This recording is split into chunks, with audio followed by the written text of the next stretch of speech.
Time is against us. I'm going to move on to another question. This is a question we had, I think, more questions about, apart from Ukraine, than anything else this evening. And it's from... This one is from Pam Dumbleton, please. Pam Dumbleton.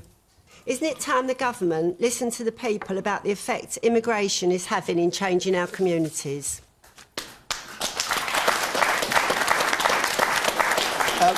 Just in what way do you think the government isn't listening?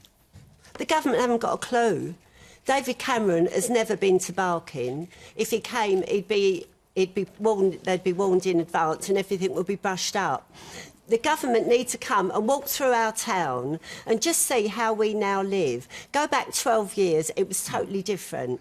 Now, we are the complete minority there, and it's just like the most terrible place on earth to live at the moment. Amanda Platel. I did a little bit of research about Barking before I came here, and evidently you've had a 30% drop in the Indigenous population and a 200% increase in immigration. Yeah. And look, I think I'm probably the only one on the panel that is an immigrant. I came from Australia 28 years ago with a backpack. I love this country. I'm really glad to be able to live here. But I never came here expecting that I would be able to get a house, use, send child benefit back home, use the welfare system. I always thought that it was a privilege to be here. And I do not understand when we have the kind of social tensions we have here with schools which are just overflowing now. You've got more children of school age in this area, proportion of population than anywhere else in the country. Yeah. And that's because you have lots of people coming in, many of whom want to work really hard and want to contribute, but the government is not taking account of the pressure it puts. And I just think, how does it do that? How should it do that? Well, David, I think it's a huge problem. What David Cameron has suggested recently... Say that? Sorry, hold on. Listen to the Indigenous people here, the people that have been here all their lives, all their families have been here. David Cameron did suggest that that we had a ban, so if someone was coming in, they had to work for 3 months and pay tax before they were able to use benefits. I would say 10 years. I would say make it a bigger barrier, make people contribute. All right. That's what I would say. Make your point, sir, again. What was it? 1 in 7 new businesses are set up by immigrants, yeah? To employ immigrants. Yeah. They've all been given money. Everything's been thrown at the immigrants. But listen... No, I don't... David Aaronovitch. Well, can I finish then? Listen, I've applied for 100 jobs in the railway. 100 jobs. I don't even get an interview no more. In the old days, at least you get a letter, at least you get a rejection letter. I don't even get that. 100 jobs. But these immigrants, they get all their tickets paid for, they get all their jobs. I'm homeless. I've got nowhere to live. I have to go down today and see an immigrant telling me that well, that's the truth. Well, that's the truth. I went down to John Smith's house today, and an immigrant tells me that I cannot live here. I cannot get nowhere to live. All right. David Aaronovitch. Hang on. All right, let's hear... OK, we get your point. Let's... a minority. You are... And we get nothing. So you're blaming... I'm not blaming immigrants at all. No, you're blaming the wrong people. I'm not... You're blaming... I'm just stating the facts. Can I just say something? No. You're stating a perception of the facts of the case, and I can for me personally, and for many people like me. OK, you made your point. Let him answer. I know, but just because you perceive something doesn't make it true. It's true for me. No.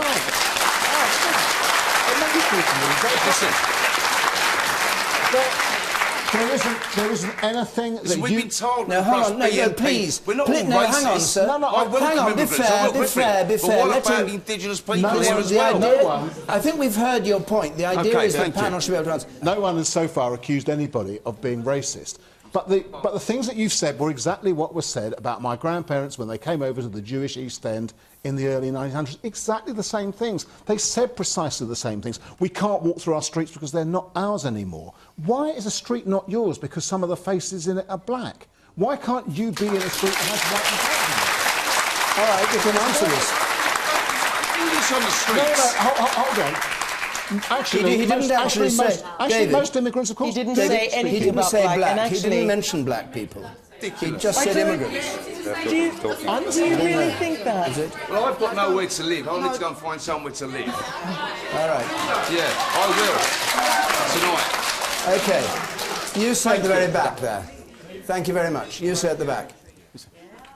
Can I say, I work around the corner in a school that is a fantastically assimilated and cohesive community. I do not recognise the barking that we're hearing from the front row. I'm a bit worried.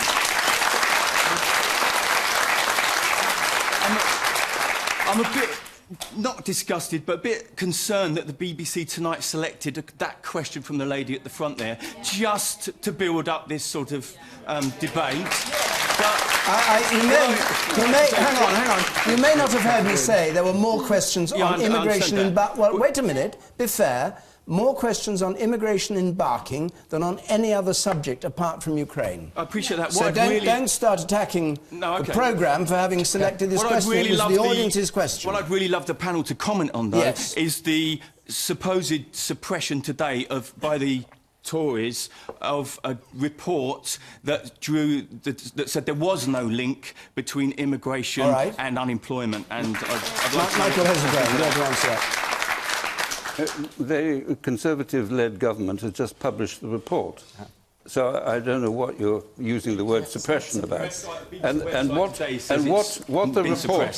the report says is that actually there isn't anything like the linkage between immigration and unemployment as people perceived. That's what the report says, although there was an earlier report which indicated there was. And why I disagree with you is because I think it's the job of the BBC to allow questions of this sort to be asked. Absolutely. Because undoubtedly this whole issue of immigration and the rate at which we can attract foreign people from overseas is absolutely fundamental to the political debate in this country. And if you actually look at the UK Isolationist Party, they call themselves UKIP, the whole appeal of UKIP is actually about immigration. And the resentments that we heard here, that's the UKIP question.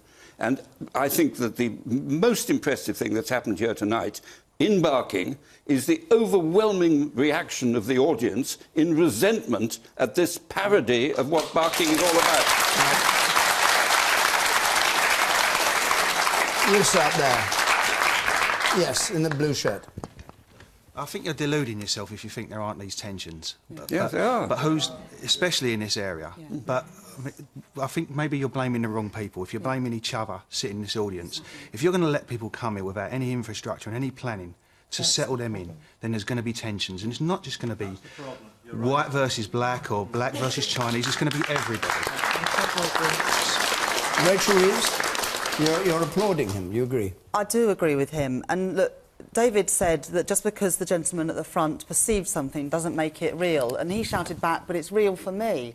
And he walked out of this room and people clapped, and he shouldn't have clapped when he walked out of this room, because for him, he is homeless, and he might be wrong in blaming some people in this room for that, but that's how he feels.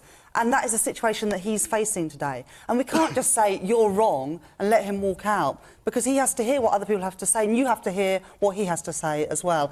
But I do agree with this gentleman, because if we are going to let people come into this country, we've got to make sure that there is a level playing field. We've got to make sure that there are school places. We've got to make sure there are the homes for people to live in.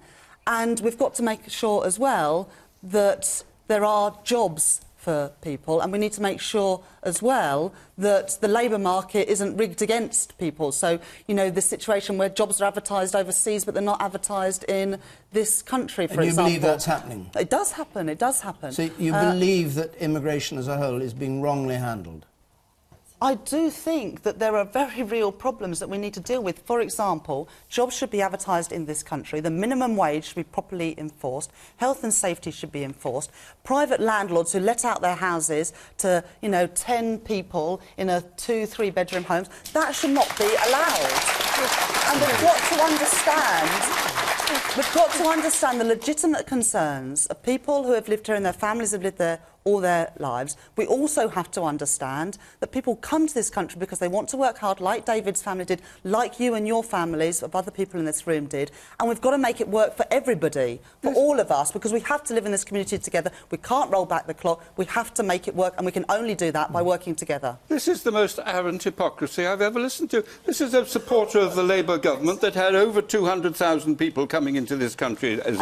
And there are 200,000 coming today, And you actually did absolutely absolutely nothing Michael, about it. Michael, And you're now Michael, pretending you've got all these policies. Michael. What would you do? Right, what would you actually do First of all, in Michael. government? First of all, Michael... No, what would you do? Well, do you want to listen to me? No, I do. I want you to answer the question. What would you do? First of all, Michael, there are 200,000 people coming to this country today. That's what the numbers Under the rules showing. that you created. No, under the rules. You've been in government for 4 years. Yeah, Your government has been in power for 4 years. There are 200,000 people coming today. Well, first of all, I've been in a parliament since 2010. So it's your party's fault. What I'm saying is we need rules to enforce these things. We need to ensure that the infrastructure is there, and we need to ensure that the jobs aren't just being advertised overseas. You know, no one's been named or shamed for not paying the national minimum wage. We need to ensure that those rules, that gangmasters can't exploit those rules. There are practical things we could do, but blaming each other, people blaming each other for the problems of security, that's not the right way forward.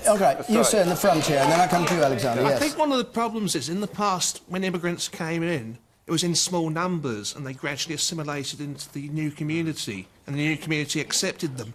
Here in Barking, it's been like an absolute invasion. You know, we were talking about what's happening in the Crimea earlier, you know, the threat of invasion there. Here in Barking, we seem to be living through it. I love the new foreign people, I get on with them, but I just don't know this borough. I feel a stranger in my own country.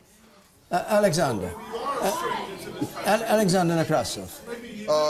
You know, from a point of view of a Russian who is living here, I tell you why you have that debate and why you're so heated about it is because it's been suppressed for so long. And the only reason why you have it now is because the elections are coming. UKIP is sort of, you know, making a fuss about this, and suddenly all the parties started to talk. But there was no reasonable debate on that issue about 4 years ago. We had Enoch Powell in the 1960s saying all the same sort of things. It's not a new debate. No, that's not. We had this debate back in 2010 with Gordon Brown and Gillian Down. We've been having nothing but the immigration debate for the last, it seems to me, last 10 years. And let me just do the thing in Rachel Way. Are you saying it should be closed down? No, I'm very much in favour of the debate, but I'm also in favour of saying that I'm actually pleased that Labour let all those immigrants come to Britain. People who are an immense... They say a terrifically good thing about this place as a country, and they contribute an enormous amount to this country. And if there are problems... All right. And if there are problems of transition and services and so on, yes, we should solve those problems. But those kids we're talking about in those overflowing schools will be paying your kids' pensions. All right. Simon Hughes. Simon Hughes, I'll come back. You asked the question. I'll come back to you after we've heard from Simon Hughes, and then I'll come to you. Listen, and then pretty much I represent the Oak Kent Road, the Elephant and Castle. Very proud to do so. What you raise is a real issue. Yeah, I accept that for people born here, particularly for people whose families come from London for generations, they have seen a very large increase in people, quotes, not like them. I accept that completely. Yeah. I do think, like Michael, that the last government had two significant failures for which they need to be held to account. One, they made an error in allowing the transition period which we could have had when Poland and countries joined the EU not to be applied. We were the only country in the EU that allowed that. So, of course, they came here. So and they were very lucky. Well, hang on a minute. Hang on, David. That was a mistake. Do you regret all those polls? Of course I don't. But it was a mistake because the volume of people who came over that period, in my judgment, I said it at the time, I thought would cause a tension, which it did. Yeah. The other thing is that under Labour, the policing of our borders was hopeless. Hopeless. The UK BA, we had no system for checking anybody out, and we had a pretty lousy system for controlling our border. Now, and what do you say to the lady here who asked the original question? No, before we come to the end of the programme. I was responding to her question. Yes. So there is a concern. Hasn't the EU made all of this worse? No, listen. They've made us keep our borders open. Yes, they have. Let me ask you a question. No, we need to police our own borders. We need to make our own decisions. We don't need the EU to run our country. You could take that view. I disagree. I'll tell you why. I know you do. I'll tell you why. No, listen, I'll tell you why. We in the UK have retained our right to have passport border control, unlike other countries, and I support that, yeah? But this government, both parties in the government, are very clear that they are addressing this issue. we can't change the rules on the European Union because it's a free trade, free movement idea. And there are 2.5 million people who are British in other parts of the European Union because they chose to go there. Simon, I'm going to have to... All right. I'm going to have to stop you. And together, I'm we going to are have to stop you if I stronger can. I'm afraid we've come to the end of our hour. I'm sorry to those of you who... Well, what... what can I do?